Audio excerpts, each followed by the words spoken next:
dari Surabaya ke Ende itu terus masuk, sehingga ketersediaan masyarakat tidak perlu khawatir sampai dengan Lebaran ketersediaan cukup. Soal harga Pak Kadis?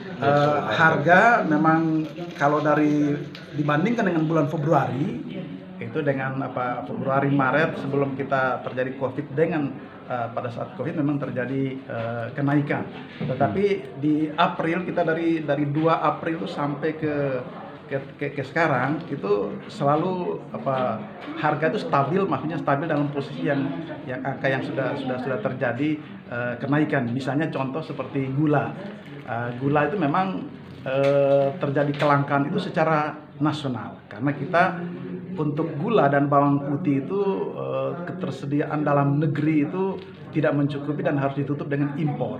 Nah, impor kemarin karena terjadinya ada negara-negara pengekspor seperti India dan lain yang melakukan lockdown sehingga terjadi pembatasan untuk masuknya ke Indonesia, sehingga untuk gula dan bawang putih itu memang masih terjadi dalam tanda petik itu ada kekurangan stok itu secara nasional, sehingga harga bahkan di teman-teman di Kalimantan ketika dicek sampai dengan 22-23 per kilogram untuk gula, sementara kita di sini masih di 18-19.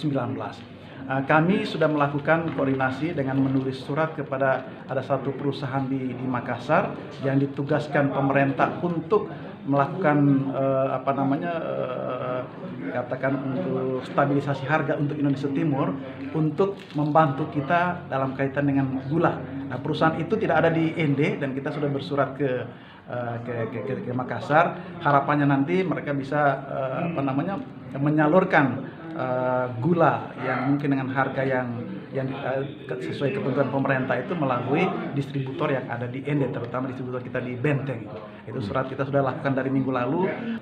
Maurole yang memang terdampak akibat Maumere sedikit membatasi untuk masyarakat kita ke Maumere, sehingga kita memang belum melakukan di kota karena di kota relatif ketersediaan bahan pokok itu cukup. Nah, yang di perbatasan ini yang kita prioritaskan dan sudah kita lakukan di Kota Baru dan Maurole. Nah, itu waktu itu karena stoknya untuk gula itu kita diberi pasar murah, barusan tadi kita koordinasi dengan pihak perbankan yang mungkin mereka punya CSR yang bisa membantu untuk mensubsidi operasi pasar ini sehingga kita bisa menjual dengan harga separuh harga misalnya. Nah, itu tadi sudah ada rapatnya, tinggal follow up lebih jauh nanti untuk dengan pihak perbankan terutama sehingga mereka bisa mendukung kegiatan operasi pasar murah. Jadi kita ada 2 kegiatan operasi pasar murah dengan separuh harga dan kemudian operasi pasar dengan harga pokok. Pak Kadis, ada sanksi tidak?